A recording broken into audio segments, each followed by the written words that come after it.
Billionaire saw her sitting alone at the wedding. Then he whispered, "Be mine for just one night. Before we begin, drop a comment telling us which city you're watching from, and once the story ends, don't forget to rate it from 0 to 10. Oh, and make sure to follow our channel for more stories like this." Now, sit back and enjoy every detail. She shouldn't have come alone, but here she was, watching other people's happiness from the shadows. The wedding reception at the Highlands Inn in Carmel by the Sea sparkled like a jewelry store window, all surface gleam and calculated perfection. Crystal chandeliers cast dancing lights across marble floors where couples moved and choreographed bliss, their laughter echoing off walls that probably cost more than most people's homes. Livia Moore adjusted the silk fabric of her wine-colored dress and took another sip of champagne that tasted expensive but felt empty. She'd driven 2 hours from San Francisco for this, her best friend's wedding, only to realize she knew absolutely no one here except the bride, who was currently spinning in her new husband's arms like she'd found the answer to every question she'd ever asked. Good for her, Livia thought, and meant it. Someone deserved that kind of certainty. The evening breeze from Monterey Bay carried the scent of jasmine through the open terrace doors, mixing with the low hum of conversations about stock portfolios, vacation homes in Napa, and children attending private schools with names that sounded like law firms. These people spoke in a language Livia knew well, the language of success, of things acquired and positions held. But tonight it felt like listening to strangers through soundproof glass. She found herself gravitating toward the edge of the reception, where floor-to-ceiling windows offered a view of the moonlit coastline. Better to watch the waves than pretend to care about someone's new Tesla or their thoughts on the latest merger in tech. Not enjoying the celebration, the voice came from directly behind her, low, measured with the kind of confidence that suggested its owner was used to being heard the first time he spoke. Livia turned, expecting another networking attempt from someone's husband, who'd spotted her standing alone. Instead, she found herself looking up into the darkest eyes she'd ever seen. The man was tall, probably 6'3", with salt and pepper hair that looked like he'd run his fingers through it more than once tonight. His tuxedo fit like it had been tailored specifically for his broad shoulders. But there was something in his posture that suggested he'd rather be anywhere else like her. "I don't really know anyone here," she admitted, surprised by her own honesty. "Except the bride, Soren Hayes," he said, extending his hand. "And I don't know anyone here either, including the groom." His handshake was firm, brief, but his fingers lingered just long enough for her to notice they weren't soft like most executives she knew. There were calluses there, old ones, like he'd once worked with his hands before. Whatever had made him rich enough to belong at a place like this? Livia Moore, she studied his face, trying to place him. "Are you in business with them? Energy sector, renewable development?" His answer came with the practiced efficiency of someone who'd given it 1,000 times. "You, corporate law, contracts mostly." Something shifted in his expression. Interest maybe, or recognition of a kindred spirit, trapped in the same golden cage of professional obligations and social expectations. They stood in silence for a moment, watching through the windows as waves crashed against the rocks below. The music behind them swelled into something romantic and predictable, and Livia found herself thinking about her empty apartment in San Francisco, the stack of contracts waiting on her desk, the life that felt more like a job description than anything resembling happiness. "Would you like to get some air?" Soren asked quietly. Before she could second-guess herself, before she could remember all the reasons why talking to strange men at weddings was exactly the kind of thing that led to complications, she nodded. They stepped onto the terrace together,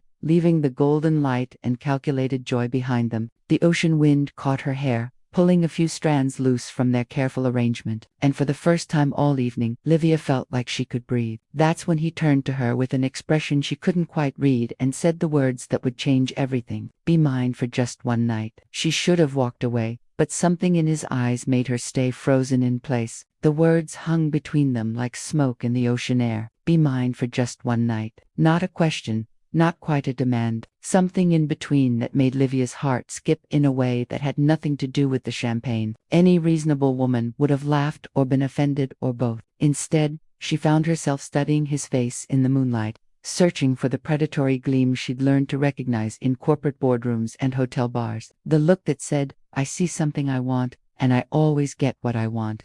But Soren Hayes wasn't looking at her like she was a conquest. He was looking at her like he was drowning, and she might be the only other person who understood what it felt like to go under. That's quite an opening line, she said quietly, surprised by how steady her voice sounded. Do you use it often? Never. The admission came without hesitation. I don't usually. This isn't something I do.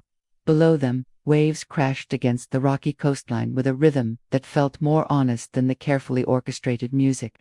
Drifting from the reception, Livia could hear laughter through the glass doors behind them. Bright champagne bubble laughter from people who seemed to have figured out some secret she'd missed. Why me? She asked. Soren was quiet for a long moment, his hands gripping the stone balustrade like it was the only thing keeping him anchored. When he finally spoke, his voice was softer than before. Because you look like I feel. The honesty of it hit her, somewhere deep in her chest, in a place she'd carefully locked away 6 months ago when her fiancé had left their engagement ring on the kitchen counter with a note that said, I can't do this anymore, and nothing else. No explanation, no fight, no chance to fix whatever she'd apparently broken. You look like I feel, like someone going through the motions of a life that had stopped fitting. Like someone who'd gotten so good at being what everyone else needed that she'd forgotten what she actually wanted. I should say no, she said, not moving away from him. Yes, you should. I don't even know you. No, you don't.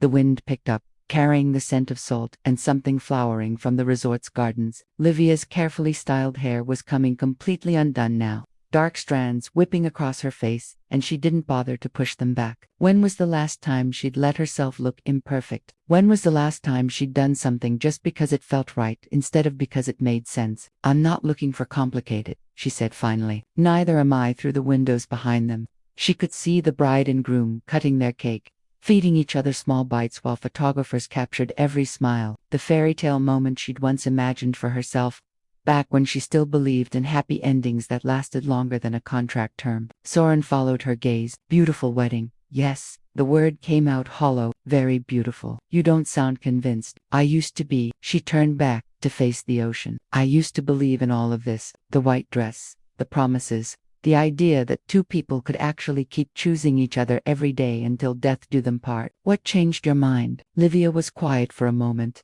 remembering the sound of their apartment door closing for the last time, the way silence could echo in spaces that used to feel like home. Reality, she said simply. Something in Soren's expression shifted. Understanding maybe, or recognition of a wound that matched his own. He moved slightly closer, close enough that she could smell his cologne mixed with the ocean air, close enough to see the fine lines around his eyes that spoke of sleepless nights and difficult decisions. One night, he said again, but this time it sounded less like a proposition and more like a question. No complications, no promises we can't keep, just something real. The smart thing would be to say no, to go back inside, find the bride, make appropriate congratulatory noises, and drive back to San Francisco, where her ordered, predictable life was waiting, where she knew exactly who she was supposed to be. Instead, she found herself looking into those dark eyes that seemed to see straight through every professional mask she'd ever worn, and heard herself say the word that would change everything. Okay. They didn't go to his room. Not yet. Instead, Soren led her down a stone pathway that wound away from the glittering reception, past manicured gardens where Jasmine climbed ancient oak trees, toward the sound of waves that seemed to call to something restless in both their souls. I thought we were going upstairs, Livia said, her heels clicking against the cobblestones as she tried to keep pace with his longer stride. We are eventually. He glanced back at her, something almost vulnerable flickering across his features. But first, I want to show you something. The path opened onto a secluded stretch of beach, where moonlight painted the sand silver, and the Pacific stretched endlessly toward the horizon. Here, away from the wedding's orchestrated perfection, the night felt raw and honest. Just wind and waves and two people who'd somehow found each other in a crowd of strangers. Soren stopped at the edge of the sand and began removing his dress shoes, rolling up the cuffs of his expensive tuxedo pants. The gesture was so unexpectedly boyish that Livia found herself smiling for the first time all evening. You're going to ruin that suit, she observed. It's just a suit. He straightened, his socks and shoes dangling from one hand. Besides, I've ruined more expensive things for less important reasons. There was something in his tone, a weight that suggested stories she couldn't even begin to guess at. Livia hesitated for only a moment before reaching down to unbuckle her own heels, sighing with relief as her feet sank into the cool sand. They walked in comfortable silence for several minutes, the waves washing almost to their toes before retreating with a soft hiss. The reception's music faded to nothing behind them, replaced by the ancient rhythm of ocean meeting shore. "Tell me something real," Soren said suddenly. "What do you mean? Something you don't put in your professional bio. Something that matters." Livia considered the question as they navigated around a piece of driftwood that looked like it had traveled halfway around the world to end up here. In the corporate world, she was used to careful revelations, strategic vulnerability designed to build rapport while maintaining professional distance. This felt different, more dangerous. "I haven't cried in 8 months," she said finally. "Not once. Not even when my engagement fell apart. Not when my father had his heart attack. Not when I got promoted to senior partner and realized I felt absolutely nothing about it." Soren nodded like this made perfect sense to him. "Survival mode. Is that what you call it?" "It's what my therapist called it. Back when I still went to therapy." He kicked at a shell, sending it skittering toward the waves, "before I decided that feeling nothing was easier than feeling everything wrong." They'd stopped walking without realizing it, standing at the water's edge where foam swirled around their ankles like liquid starlight. The vulnerability in his admission hung between them, more intimate than any physical touch could have been. "What happened?" Livia asked softly. "To put you in survival mode." For a moment, she thought he wouldn't answer. His jaw worked silently, and she could see him weighing how much truth was too much for a woman he'd known for less than an hour. "My daughter," he said finally. "Chloe. She's 7 now, and I haven't seen her in 2 years." The words came out flat, matter of fact, but Livia could hear the raw pain underneath. She knew that tone, the voice of someone who'd practiced saying something unbearable until it sounded almost normal. "Your ex-wife won't let you see her." "My ex-wife thinks I'm poison." Soren's laugh was bitter as ocean spray. "Maybe she's right. I spent so many years building an empire that I forgot to build a family. When the divorce got ugly, I said things, did things that can't be undone." Now Chloe lives in Portland, with a stepfather who takes her to soccer games and helps with homework and probably doesn't even know my name. The confessions settled between them like a stone dropped into deep water. Livia felt something crack open in her chest. Not pity, which would have insulted them both, but recognition. The understanding of what it felt like to lose something you'd taken for granted until it was gone. "I'm sorry," she said, and meant it. "Don't be. I earned it." He turned to face her fully, and in the moonlight, she could see the truth written in every line of his face. "But that's why I don't do this. Why I don't get involved. Don't make promises I'll break. Don't pretend to be capable of being what someone needs." "Then why tonight? Why me?" Soren reached out slowly, giving her time to pull away, and touched one of the dark strands of hair that had escaped from her careful arrangement. His fingers barely grazed her cheek as he tucked it behind her ear. "Because you look like someone who understands that some things can't be fixed," he said quietly. "And maybe just for tonight, we don't have to try." The waves rushed up around their feet, colder now, pulling sand away from beneath them and making them sway slightly toward each other. Livia felt herself balanced on the edge of a decision that would either be the best or worst mistake of her life. "One night," she whispered, not sure if she was reminding him or herself. "One night," he agreed. But as they turned back toward the hotel, hands almost but not quite touching, both of them knew they were lying. The presidential suite felt too big for honesty. Soren closed the door behind them with a soft click that seemed to echo in the spacious room. Floor-to-ceiling windows revealed the moonlit coastline, stretching toward infinity, while inside, everything spoke of luxury designed to impress. Italian marble, handcrafted furniture, artwork that probably cost more than most people's cars. But none of it mattered when Livia turned to face him, sand still clinging to her bare feet, her carefully styled facade completely undone by wind and salt air, and something that felt dangerously close to hope. "This is beautiful," she said, though her voice suggested she was talking about more than the room. "It's borrowed," Soren replied, not moving from the door like everything else I have. The admission hung between them, raw and unexpected. In the soft lamplight, she could see him clearly for the first time all evening. The expensive clothes couldn't hide the exhaustion in his shoulders, the way he held himself like a man who'd forgotten how to rest. Success looked heavy on him. "Are you having second thoughts?" she asked quietly. "Every second." His smile was rueful.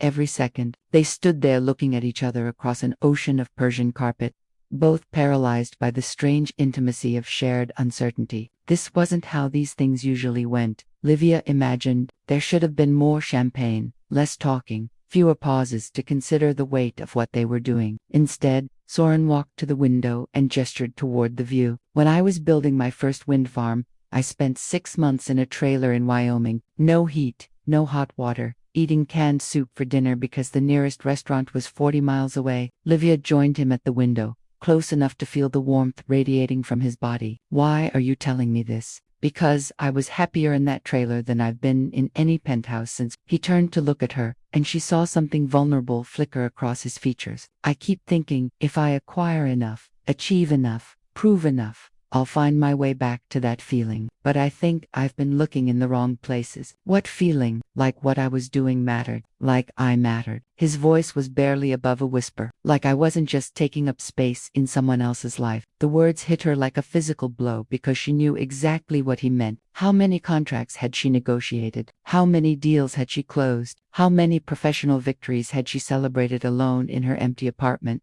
wondering if any of it added up to something that looked like a life worth living? I know that feeling, she said softly. Do you? Instead of answering with words, Livia reached for his hand. His fingers were warm, slightly rough from those old calluses, and when he didn't pull away, she led him to the sitting area, where a low sofa faced the windows. They sat close, but not touching, the space between them charged with possibility and fear in equal measure. Tell me about your engagement, Soren said suddenly. Why? Because I want to know what kind of man walks away from you. The question caught her off guard, partly because of its directness and partly because she realized she hadn't talked about David, really talked about him with anyone since he'd left. The practical kind, she said. Finally, we met at a law conference. He was brilliant, ambitious, had a 5-year plan that included partnership, marriage, children, and a house in Moraine County with a 3-car garage. She paused, remembering it all made perfect sense on paper. But I think we were planning a merger, not a marriage. Everything was negotiated. Whose career took priority, how we'd split domestic responsibilities. When we'd start trying for children, we had spreadsheets. Soren, actual spreadsheets for our relationship. What changed? Livia was quiet for a long moment, watching moonlight dance on the water. I think he finally realized I was never going to be the woman he'd planned to marry. And I realized I didn't want to be her anyway. Soren nodded like this made perfect sense to him. My ex-wife used to say I treated our marriage like another business acquisition, that I thought love was something you could optimize if you just worked hard enough at it. Was she right? Probably. His laugh was hollow. I scheduled date nights like board meetings, bought expensive gifts instead of being present. When Chloe was born, I hired a night nurse so our productivity wouldn't suffer. He ran his hands through his hair, destroying what was left of its careful styling. I turned everything beautiful into a transaction. The confession settled between them, heavy with regret and recognition. Livia found herself reaching for his hand again, needing the contact, the reminder that she wasn't the only one who'd confused achieving with living. Maybe that's why we're here, she said quietly. Maybe we're both tired of treating connection like a contract. Soren's fingers intertwined with hers, and when he spoke, his voice was rougher than before. What if I don't remember how to do this without conditions, without clauses and exit strategies? Then we figure it out together. The words surprised them both. This was supposed to be simple. One night, no complications, no promises they couldn't keep. But as Soren turned to face her fully, as his free hand came up to trace the line of her cheek, Livia realized they'd already crossed some invisible boundary into territory neither of them had mapped. Just tonight, he whispered, but it sounded more like a prayer than a promise. Just tonight, she agreed, knowing they were both lying again. But for once, neither of them cared about being right. She woke up alone, exactly as she'd expected, and somehow that made it hurt more. The first thing Livia noticed was the light, soft California sunlight streaming through the floor-to-ceiling windows, painting everything in shades of gold that made last night feel like a dream she might have imagined. The second thing she noticed was the silence. No shower running, no coffee brewing, no quiet sounds of someone trying not to wake her, just emptiness where warmth had been. She sat up slowly, the Egyptian cotton sheets pooling around her waist, and surveyed the presidential suite that felt cavernous now that she was alone in it. Her wine-colored dress lay draped over a chair like abandoned hope. Her heels sat exactly where she'd left them by the door, still sandy from their walk on the beach. Everything looked the same. Nothing felt the same. What did you expect? She asked herself, padding barefoot to the window where they'd stood, talking about borrowed lives and broken dreams. He told you exactly what this was. One night, no complications, no promises. The rational part of her mind, the part that had spent years negotiating contracts and managing expectations, knew she had no right to feel disappointed. They'd both been clear about the terms. She'd gotten exactly what she'd agreed to. So why did her chest feel hollow, like something essential had been scooped out while she slept? Through the window, she could see the beach where they'd walked, where Soren had told her about his daughter with that careful, practiced emptiness that spoke of wounds that never quite healed, where he touched her face like she was something precious, instead of something temporary. A memory surfaced, his voice in the darkness, rough with something that might have been vulnerability. I haven't felt this clear-headed in years. The admission had come after when they were lying tangled together, her head on his chest, listening to his heartbeat slow to something approaching peace. Clear-headed about what she'd whispered about wanting to stay, but he hadn't stayed. Of course, he hadn't. Livia found her phone buried in her purse and checked the time. 8:47 a.m. The wedding reception would be long over. The happy couple probably on their way to whatever exotic honeymoon they'd planned. Real life resuming its regularly scheduled programming. She should shower, get dressed, drive back to San Francisco, where her organized, predictable existence was waiting. She should treat this like what it was, a brief interlude, a moment of madness that had no bearing on her actual life. Instead, she found herself walking onto the private balcony, hoping to catch some sign of him. Maybe he was an early riser. Maybe he'd gone for coffee. Maybe there was some innocent explanation for why he disappeared before she woke up. The balcony was empty except for morning air that smelled of jasmine and salt water. But there, on the small table where room service had left champagne the night before, was something that made her breath catch. A single white gardenia still damp with dew. Next to it, a note written on hotel stationery in handwriting that was distinctly masculine, all sharp angles and controlled urgency. You were sleeping so peacefully. I couldn't bear to wake you. Last night was unexpected. Thank you for reminding me what it feels like to be human.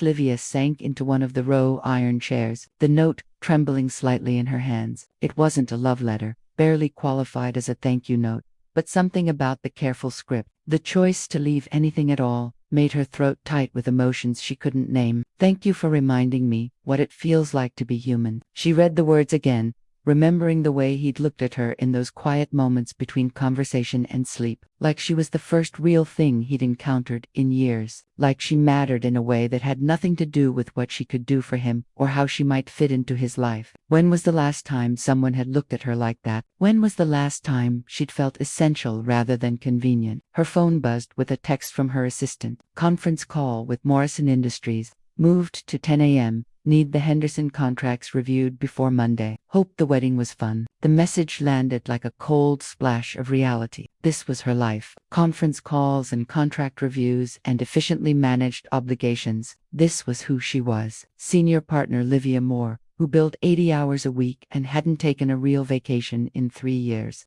Who measured success in billable hours and client satisfaction scores, not the woman who had walked barefoot on moonlit beaches and shared secrets with a stranger who saw her pain and somehow made it feel less heavy. She dressed quickly, mechanically, smoothing her hair back into something approximating professional order. In the bathroom mirror, she looked exactly like herself again, composed, controlled, unremarkable, the woman from last night. The one who had laughed and cried and felt like she might finally be coming back to life, was nowhere to be seen. But as she packed her few belongings, Livia carefully tucked the gardenia and note into her purse, not because she was harboring romantic fantasies about a man who'd made it clear this was temporary, not because she expected to see him again, but because for 7 hours she'd felt like someone worth staying for, and maybe, just maybe, that was enough to build on. 3 weeks later, and she still couldn't drink champagne without thinking of his hands. Livia stared at the glass of Dom Perignon that had been placed in front of her at the Morrison Industries celebration dinner, watching the bubbles rise in perfect, predictable patterns around her. San Francisco's legal elite celebrated another successful merger. Their conversations a familiar symphony of billable hours and market analysis. This was her world. These were her people. This should have felt like coming home. Instead, she felt like she was watching it all through soundproof glass. "You're distracted tonight," observed Nathaniel Blackstone, the senior partner sitting beside her. At 62, he was everything the legal profession valued. Sharp, ruthless, and completely immune to sentiment. "The Yamamoto contract review isn't sitting well with you." "It's fine," Livia replied automatically, forcing herself to focus on his weathered face, instead of the memory of dark eyes that had looked at her like she was the only real thing in a room full of artifice. Just tired. Nathaniel's expression suggested he wasn't buying it. You've been tired a lot lately, taking longer lunches, leaving the office before 9 p.m., your assistant mentioned. You've been declining networking events because networking events reminded her of wedding receptions, and wedding receptions reminded her of a night when she'd felt more alive in 7 hours than she had in 7 years. I'm handling my caseload, she said carefully. Yes, but barely. And barely isn't what made you senior partner. He leaned closer, his voice dropping to the confidential tone he used for difficult conversations. Whatever's going on with you, Livia, fix it. The partners are watching, and distraction is a luxury we can't afford. The warning was delivered with the casual efficiency of a man who'd spent decades reducing human complexity to profit margins. Livia nodded, offered the appropriate reassurances, and excused herself to the ladies' room before she said something that would destroy everything she'd worked for. In the marble-appointed restroom of the St. Francis Hotel,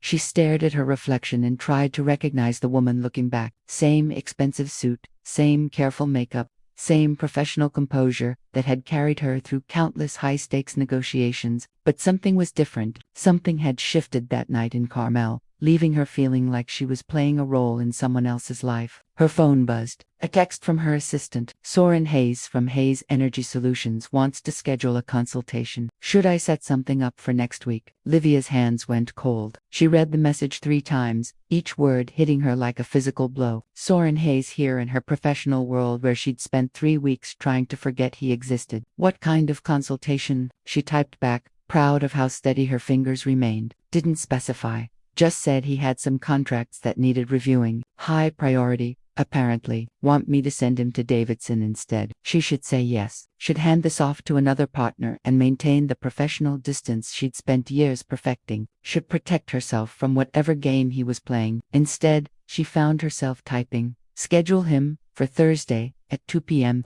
The rest of the dinner passed in a blur of forced conversation and untouched food. Livia made the appropriate responses, laughed at the appropriate moments, and played the part of successful corporate attorney while her mind raced through 1,000 scenarios. Why was he here? What did he want? And why did the thought of seeing him again make her feel like she was standing on the edge of a cliff, equally terrified of falling and jumping? By Thursday morning, she'd convinced herself she was ready. Professional composure, clear boundaries, no acknowledgement of anything that had happened outside the context of business. She'd handled difficult clients before. She could handle Soren Hayes. At exactly 2 p.m., her assistant knocked on her office door. Mr. Hayes is here for his appointment. Send him in. The door opened and suddenly her carefully controlled world tilted sideways. He looked different in her office. Larger somehow, more commanding in the tailored charcoal suit that probably cost more than most people's cars, but his eyes were the same, dark and intense, and searching her face like he was trying to read a language he'd only just learned. Ms. Moore, he said formally, extending his hand across her mahogany desk. Thank you for seeing me on such short notice, Mr. Hayes. His handshake was brief, professional, but she felt the slight tremor in his fingers, the way he held on just a fraction too long. Please have a seat. What can I do for you? Soren settled into the leather chair across from her desk, his posture perfect, except for the tension in his shoulders that spoke of sleepless nights and difficult decisions. For a moment, neither of them spoke, the weight of unfinished conversations filling the space between them. I need help with some contracts, he said finally. What kind of contracts? The complicated kind. His smile was rueful, tinged with something that might have been regret. The kind that requires someone who understands the importance of clear terms and defined boundaries. Livia felt her chest tighten. They weren't talking about business contracts, and they both knew it. I see, she said carefully. And what exactly are you hoping to negotiate, Mr. Hayes? For the first time since he'd entered her office, his professional mask slipped slightly, revealing something raw and uncertain underneath. A second chance, he said quietly. If you think the terms might be amenable. The words hung between them like a challenge, a question, a plea. She wasn't sure she was strong enough to answer. She should have felt powerful, saying no. Instead, she felt like she was drowning. Livia kept her expression perfectly neutral. The way she had learned during years of high-stakes negotiations, where showing weakness meant losing everything, but inside his words echoed like a bell she couldn't stop hearing. A second chance. If you think the terms might be amended. I'm sorry, Mr. Hayes, she said, her voice crisp and professional. I don't think I'm the right attorney for what you're looking for. Something flickered across his face. Disappointment maybe, or the particular kind of pain that comes from hoping for something you know you don't deserve. But he recovered quickly, his own mask sliding back into place with practiced efficiency. I see. He straightened in his chair, every inch the successful businessman who'd heard no before and survived it. May I ask why? Because you left me sleeping alone in a bed that still smelled like you. Because you made me feel human again and then disappeared like it meant nothing. Because I can't look at you without remembering what it felt like to matter to someone. And I can't afford to want that again because I don't mix business with personal matters, she said instead. And what happened in Carmel was a lapse in judgment that I prefer not to repeat. The words landed like physical blows. She could see it in the way his jaw tightened, the way his hands went very still on the arms of his chair. For a moment, the polished veneer cracked, and she glimpsed the man who'd stood on a moonlit beach telling her about his daughter, about the loneliness that success couldn't cure. A lapse in judgment, he repeated slowly, tasting the phrase like it was bitter medicine. Is that what you call it? What would you call it? The question came out sharper than she'd intended, revealing the anger she'd been burying for 3 weeks. A beautiful connection, a meaningful encounter. You were gone before I woke up, Soren. You got exactly what you asked for. One night, no complications, no promises. So, please don't come into my office now, pretending it meant something more. The use of his first name was a mistake. Too intimate, too revealing. It cracked something open between them that should have stayed safely buried under professional courtesy. You're right, he said quietly. I was gone before you woke up, and I've regretted it every day since. Don't. The word came out like a warning. Don't do this here. Don't make this about regret or second chances or whatever midlife crisis brought you to my office. I'm a contracts attorney, Mr. Hayes. I deal in facts, not feelings. And the fact is, you made your choice that morning. Soren stood slowly, and for a moment she thought he was going to leave, walk out of her office and her life with the same silent efficiency he'd used to leave her hotel room. Instead, he moved to the window that overlooked San Francisco's financial district, his hands clasped behind his back like a man preparing for battle. You want facts, he said without turning around. Here's a fact. I haven't been able to get through a single day without thinking about you. Another fact, I've driven past your building 17 times in the last 3 weeks trying to work up the courage to come inside. And here's the most inconvenient fact of all. I think I'm falling in love with a woman who's too smart to let me. The admission hit her like a punch to the solar plexus. She gripped the edge of her desk, fighting the urge to either throw something at him or run from the room entirely. Stop, she whispered. I can't. He turned back to face her and she saw that his careful composure was completely gone now, replaced by something raw and desperate and entirely too honest. I've tried, Livia, God knows I've tried. But that night, what we shared, it wasn't just sex or loneliness or whatever comfortable lie we want to call it. It was real. Maybe the most real thing that's ever happened to me. It was one night, but even as she said it, she could hear the uncertainty in her own voice. Then why are you afraid to look at me? He asked gently. Why haven't you made eye contact once since I walked into this office? Because looking at him hurt. Because she could see everything she wanted and couldn't have written in the lines around his eyes. In the way he held himself like a man who'd learned not to expect mercy from the world. I honor contracts, she said finally, forcing herself to meet his gaze. You asked for one night and I gave it to you. That was the deal. Everything else is just wishful thinking. Then let me propose new terms. No, Livia, no. She stood up, needing the authority that came with height, with the imposing presence of her mahogany desk and law degrees and all the trappings of success she'd assembled like armor. I won't do this again. I won't be someone's experiment in feeling human. I won't be the woman you think about when your regular life gets too empty or too complicated. That's not what this is, isn't it? She moved around the desk, closing the distance between them until she could see the flexes of gold in his dark eyes. Until she was close enough to remember exactly what his hands felt like on her skin. You want to know what I think, Mr. Hayes? I think you're bored. I think your life feels meaningless, and you've decided that one night with a stranger made it better. So, obviously, The answer is more nights with the same stranger. But I'm not a prescription for your existential crisis. The words came out harsher than she'd intended, designed to hurt because hurting him felt like the only way to protect herself. And they worked. She could see it in the way he stepped back, in the careful way he rebuilt his walls right in front of her. "You're right," he said after a long moment. "I'm sorry. This was inappropriate. Thank you for your time, Ms. Moore." He moved toward the door with the same controlled precision he'd shown when he entered, but something about his retreat felt final in a way that made her chest tight with panic. Soren wait, but he was already gone, leaving nothing behind but the faint scent of his cologne and the echo of words she couldn't take back. Livia sank into her chair, staring at the door he'd closed so carefully behind him, and wondered why winning felt so much like losing everything that mattered. 2 weeks of perfect productivity, and she'd never felt more empty in her life. Livia stared at her computer screen where the Henderson merger documents glowed in neat, orderly paragraphs that made perfect sense and felt completely meaningless. Around her, the law firm hummed with its usual controlled chaos. Associates rushing between offices with armloads of files, partners barking orders into phones. The steady rhythm of success, measured in billable hours, and client satisfaction. She should have been proud. Her productivity was back to pre-Carl levels, maybe even higher. She'd closed 3 major deals in 10 days, earned praise from Nathaniel Blackstone, and received a bonus that would cover her mortgage for the next 6 months. Everything was exactly as it should be. So why did she feel like she was slowly suffocating? Ms. Moore, her assistant, Janet, appeared in the doorway holding a package. "This came for you, by special delivery." No return address, but it was marked personal and confidential. Livia accepted the package with the polite efficiency she'd perfected over years of professional interactions, but something about the weight of it, the careful way it had been wrapped, made her pulse quicken. The handwriting on the label was distinctly masculine, all sharp angles and controlled urgency that she recognized with a jolt of something that felt dangerously close to hope. "Thank you, Janet.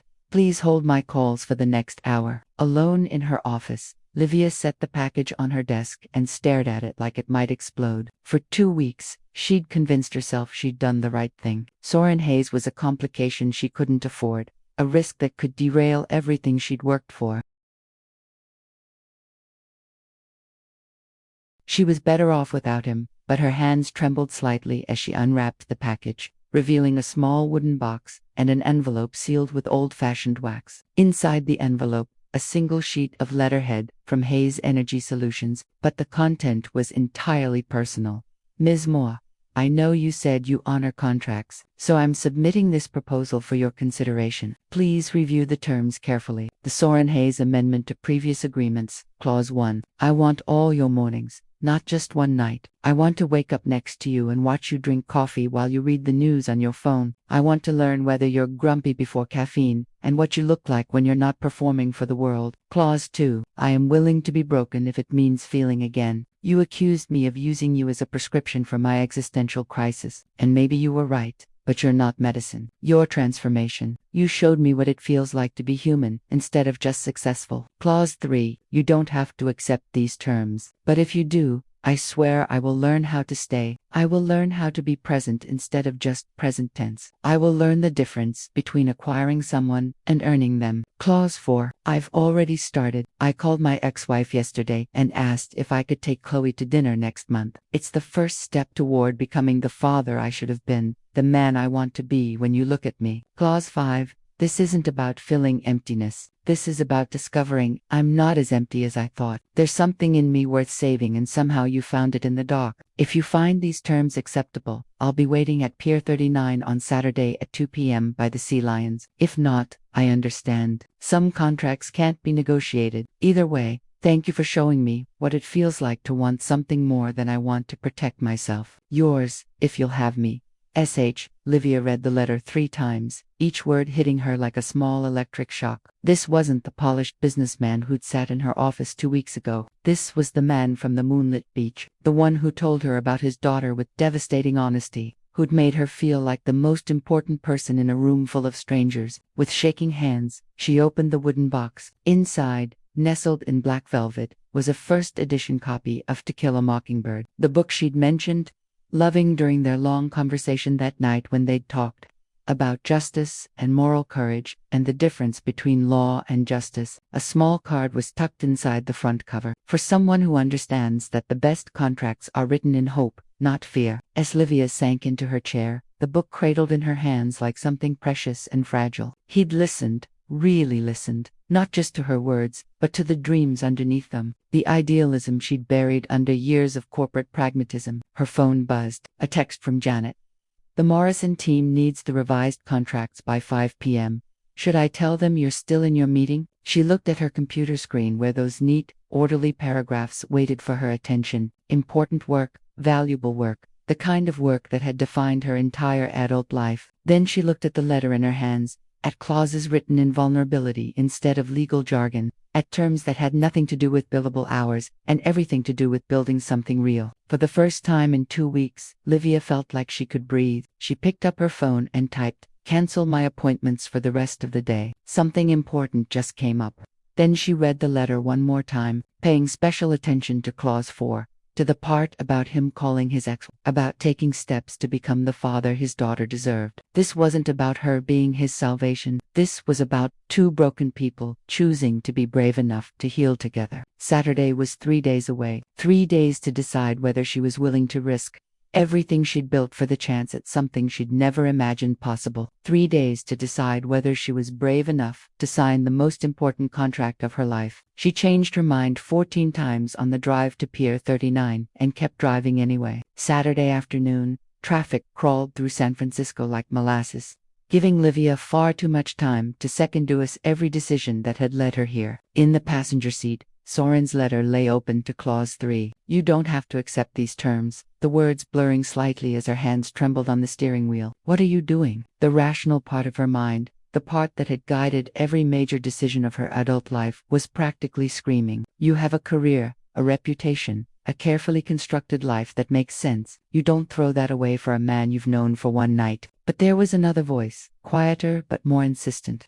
that had been growing stronger since she'd read his letter 3 days ago. The voice that remembered how it felt to matter to someone, to be seen as more than a collection of professional achievements and social expectations. The voice that whispered, "What if this is your only chance at something real?" She'd spent the last 3 days in a state of controlled chaos. Wednesday, she'd drafted her resignation letter, then deleted it. Thursday, she'd called in sick for the first time in 2 years, spent the day walking through Golden Gate Park, trying to think clearly. Friday, she'd worked until midnight, throwing herself into contracts and negotiations with desperate efficiency, as if billing enough hours could somehow solve the equation of her heart. None of it had worked. The letter remained on her nightstand, impossible to ignore, impossible to forget. Now, as she turned onto Jefferson Street and caught her first glimpse of the bay, Livia felt her pulse accelerate. The afternoon sun painted everything gold: the water, the distant hills, the tourist-crowded pier, where families fed sea lions and street performers entertained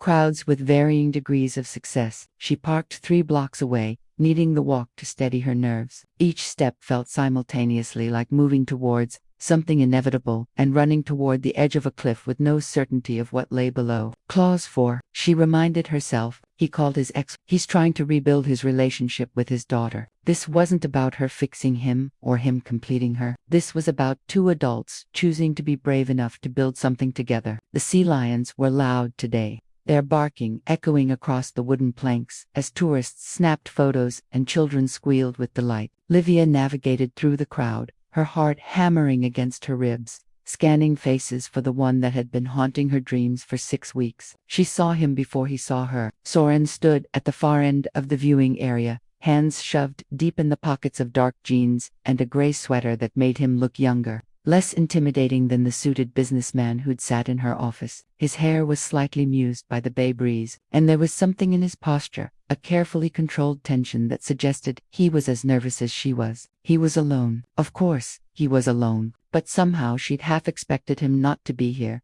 to have given up, to have decided that waiting for a woman who'd already rejected him once wasn't worth the risk. Instead, he was checking his watch with the careful precision of someone who understood that some moments couldn't be late for. Livia took a deep breath, tasting salt air and possibility, and walked toward him. He turned when she was still 10 feet away, as if some invisible thread connected them across the crowded pier. For a moment, Neither of them moved. They just stood there looking at each other, while families and couples and street performers swirled around them like water around stones. "You came," he said finally, and his voice carried a note of wonder that made her chest tight. "I almost didn't."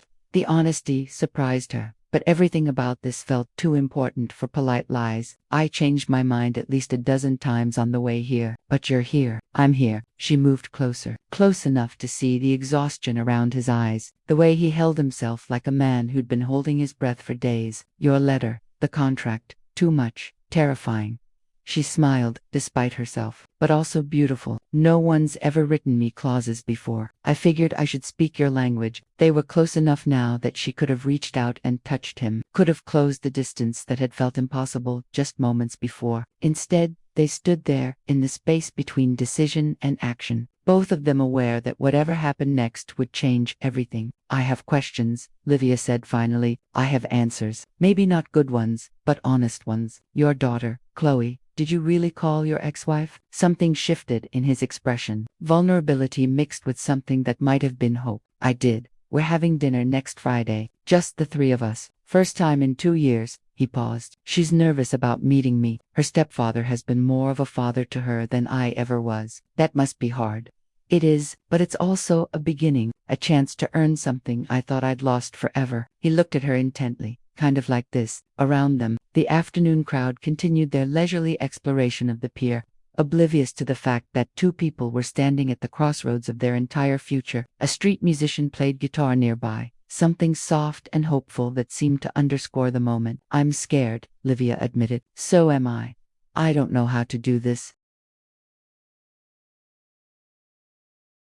How to want something this much without guarantees." "Neither do I." Soren took a half step closer, and now they were definitely in each other's space, definitely past the point where this could be dismissed as a casual conversation. "But I know I want to try with you if you're willing." She looked into his dark eyes, seeing her own fear reflected there, along with something else, a determination that had nothing to do with business acquisitions and everything to do with the kind of courage that builds lives worth living. "Okay," she said quietly, the same word she'd whispered on a moonlit terrace 6 weeks ago, but this time it felt less like surrender and more like choosing to jump.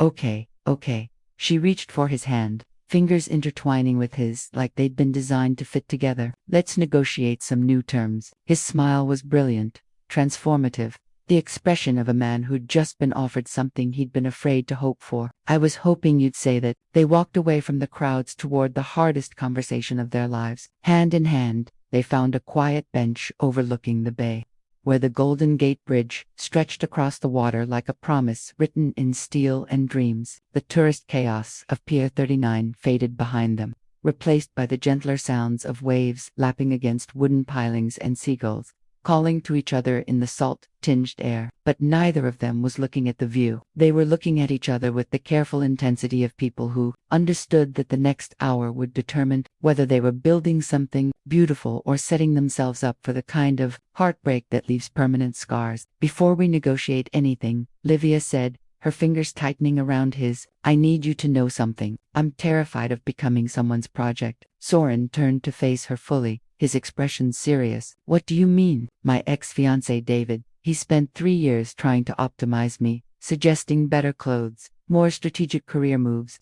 ways I could be more useful to his ambitions." She paused, gathering courage for the harder admission. "And I let him. I thought if I could just become the right version of myself, he'd love me enough to stay. But he left anyway.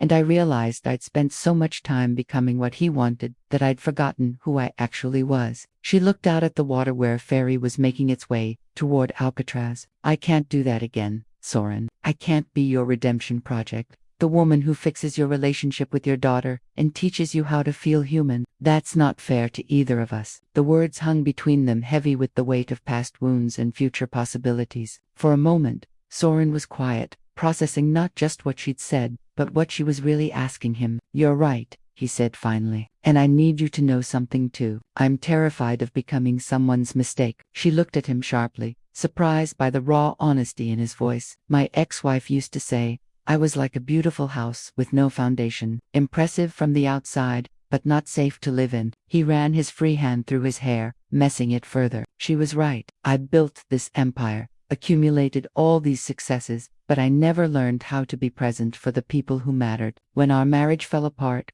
when I lost Chloe, I told myself it was because I was working too hard, traveling too much, but the truth is, I was a coward. Soren, no, let me finish. I was a coward who chose work over family because work was easier. Deals made sense. Contracts had clear terms. People were messy and complicated and required something I didn't know how to give. He turned to look at her, and she could see years of guilt and regret written in the lines around his eyes. I'm terrified that you're going to figure out that I'm still that person, that underneath all this talk about change and second chances, I'm still the man who ruins everything he touches. The confession settled between them like a stone dropped into deep water, sending ripples through everything they thought they knew about this moment. Livia felt something crack open in her chest, not the romantic flutter of new attraction, but something deeper and more dangerous. Understanding. So, we're both scared, she said quietly, terrified. Good, the word surprised them both. I think we should be scared. This matters too much not to be scary. Around them, the afternoon light was starting to change, taking on the golden quality that made San Francisco look like a city painted in honey and dreams. Families walked past pushing strollers. Couples held hands as they watched the sunset. Joggers pounded along the waterfront path, all of them living their own versions of complicated, imperfect, beautiful human lives. I have a confession, Livia said suddenly. Tell me. That night in Carmel, it wasn't just about being lonely or wanting to feel something again. You asked me to be yours for one night, and for the first time in years, someone was asking for me. Not the lawyer, not the high achiever, not the woman who had her life together, just me. Tears she'd been holding back for weeks finally spilled over. Do you know how long it's been since someone wanted just me? Soren's thumb brushed away the tears on her cheek with infinite gentleness. Do you know how long it's been since I wanted to be worthy of someone like you? Don't put me on a pedestal. I'm not some perfect woman who's going to save you from yourself. I don't want you to save me. His voice was rough with emotion. I want you to choose me every day. Even on the days when I'm difficult or distant or struggling to remember how to be the man I want to be for you. And I want you to choose me, even when I'm demanding or controlling, or so scared of being hurt that I push you away before you can leave first. They sat there looking at each other. Two broken people who'd somehow found each other in a world full of strangers, both of them understanding that love, real love, wasn't about finding someone perfect. It was about finding someone worth fighting for, worth growing with, worth becoming better alongside. So, what do we do now? Soren asked. We start small, Livia said, wiping her eyes with the back of her hand. We have dinner. We talk about things that don't matter and things that matter too much. We figure out if we can be friends before we try to be anything else. Friends who are wildly attracted to each other and have already seen each other naked, but still friends first. His laugh was surprised and genuine, the sound of a man who'd forgotten what it felt like to find joy in simple moments. I'd like that. I'd like to be your friend, Livia Moore. And maybe, she said, leaning closer until their foreheads almost touched, if we're very lucky and very careful and very brave, maybe we can figure out how to be something more. Maybe we can. As the sun began to set over San Francisco Bay, painting the sky in shades of pink and gold that made everything look possible, two people who'd thought they were too broken for love decided to risk everything on the chance that broken things could still be beautiful. When they found the right person to be broken with, it wasn't a happy ending. It was something better, a hopeful beginning written in truth instead of fantasy, built on the understanding that the best love stories aren't about perfect people finding each other. They're about imperfect people choosing each other again and again until choosing becomes as natural as breathing. 2 years later, she still returned to the same place, but this time with a light smile and steady steps. The presidential suite at the Highlands Inn looked exactly the same, Italian marble gleaming under soft lamplight, Florida-to-ceiling windows revealing the endless Pacific, handcrafted furniture arranged with mathematical precision, but everything felt different when you weren't running from yourself. Livia stood at the window where she'd once felt like a stranger in her own life, watching waves crash against the rocks below with their ancient comforting rhythm. Behind her, Soren emerged from the bathroom, his hair damp from the shower, wearing the kind of comfortable clothes that spoke of a man who'd learned the difference between looking successful and being content. She's nervous about tomorrow, he said, settling beside her and following her gaze to the moonlit coastline. Of course she is. 9-year-olds are supposed to be nervous about meeting their father's girlfriend for the first time. Livia leaned into his warmth, marveling at how natural the gesture had become. I'm nervous, too. Chloe's going to love you. What if she doesn't? What if she thinks I'm trying to replace her mother? What if— Hey, Soren turned her to face him, his hands gentle on her shoulders. Remember what we decided about borrowing trouble from tomorrow? Livia smiled despite her anxiety. It was something they'd learned in couples therapy. Dr. Martinez's patient voice, reminding them that most of their fears lived in imagined futures, not present realities. We deal with today's problems today, and today's only problem is whether we want room service or that little Italian place down the street for dinner. Italian place, definitely. She paused, studying his face in the lamplight. You're different when you talk about her now. About Chloe. Different how? Present, like you're talking about your daughter instead of your guilt. It had taken 18 months of careful rebuilding, of supervised visits that gradually became weekend trips, of a 9-year-old girl slowly learning to trust a father who'd finally learned how to stay. The process had been messy, imperfect, sometimes heartbreaking. Nothing like the neat redemption arc movies promised, but it had been real.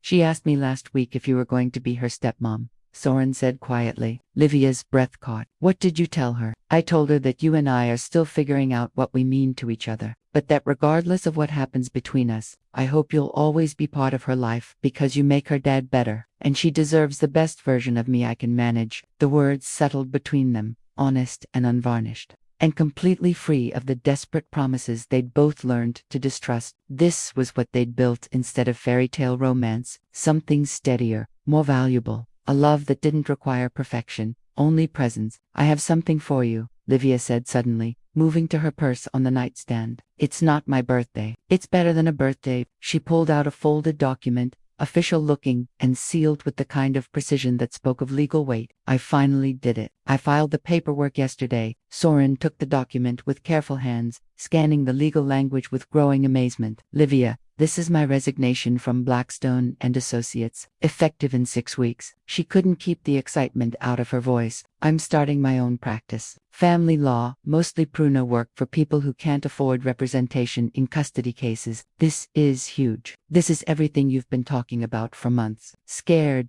terrified, but the good kind of terrified. She moved back to the window, looking out at the endless Pacific that had witnessed so many of their important conversations. Remember what you said that first night about feeling clear-headed? I remember. I finally understand what you meant. For the first time in my adult life, I know who I am when I'm not performing for anyone else. She turned back to him, and in the soft light, she looked like the woman he'd fallen in love with, not despite her imperfections, but because of her courage to be imperfect out loud. I'm someone who believes justice shouldn't depend on your bank account. Someone who thinks love is worth the risk, even when it's complicated. Someone who wants to build something meaningful instead of just something impressive. Soren crossed the room in 3 strides, pulling her into his arms with the desperate tenderness of a man who'd learned not to take beautiful moments for granted. I love you, he said against her hair. Not the lawyer, not the achievement, not the woman who has everything figured out. Just you. Especially you. Even when I'm demanding and controlling and so scared of losing this that I sometimes push you away, especially then, because that's when you need me most.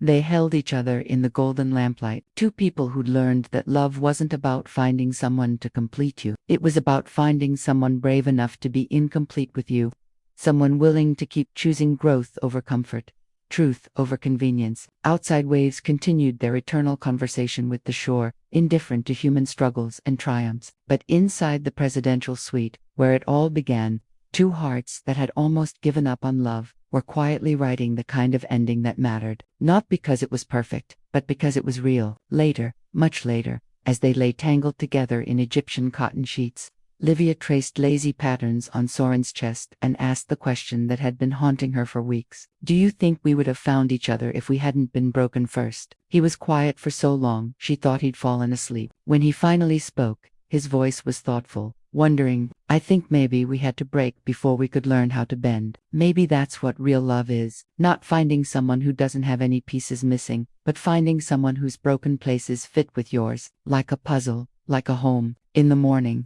they would drive to Portland to pick up a 9-year-old girl who was nervous about meeting her father's girlfriend. There would be awkward conversations and careful negotiations and the messy, beautiful work of blending lives that had existed separately for too long. But tonight, in a room that had once witnessed the end of their old lives, they simply held each other and marveled at the fact that sometimes, if you're very lucky and very brave, endings can become beginnings, and sometimes the best contracts are the ones written in whispered promises, in the dark, sealed not with signatures, but with the simple, revolutionary act of choosing to stay. Have you ever been brave enough to love someone not despite their broken pieces but because of their courage to be imperfect out loud? Your participation in our channel is very important. Please leave your thoughts in the comments below. Thank you for watching. If you enjoyed the story, please subscribe to our channel and leave a comment below letting us know what you thought. Your feedback and support mean a lot to us. Stay tuned for more exciting stories.